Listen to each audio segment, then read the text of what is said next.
உங்களுக்கு மனச்சான்று இருந்தா நெல்லை தெருவில் போட்டு முளைக்க விடுவான ஒருத்தன், மழையில நனைய விடுவான ஒருத்தன்.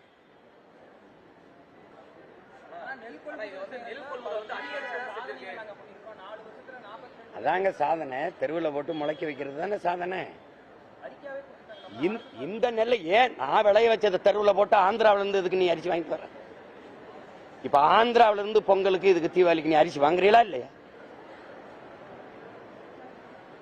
போன தடவை பொங்கலுக்கு குஜராத்ல இருந்து வாங்கிட்டு வந்தீங்க வெள்ளம். ஏன் என்கிட்ட கரும்பு இல்ல? நான் வெள்ளம் காய்ச்சல, நான் விளைய வைக்கல, அரிசி நெல்லை விளைய வைக்கல, என்கிட்ட அரிசி இல்ல, எது குஜராத்ல இருந்து வாங்கிட்டு வந்தீங்க?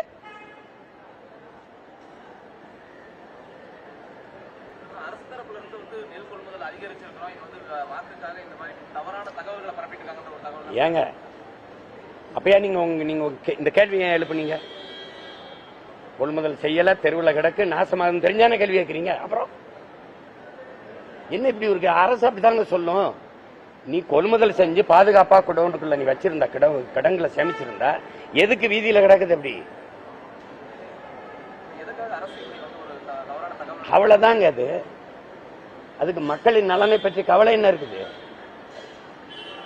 2000 கோடிக்கு பாலம் கட்டும், மெட்ரோ ட்ரெயின் கொண்டு வந்து விடுறோம், ஏர்போர்ட்டை கேட்கும்.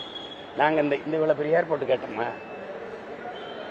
பறக்கிறதுக்கு ஒரு பிளைட் கிடையாது, உனக்கு ஒரு வண்டி கிடையாது, அதுக்கு எதுக்கு இவ்வளவு பெருசு? இறங்கி 1 கிலோமீட்டர் நடந்து வரோம்.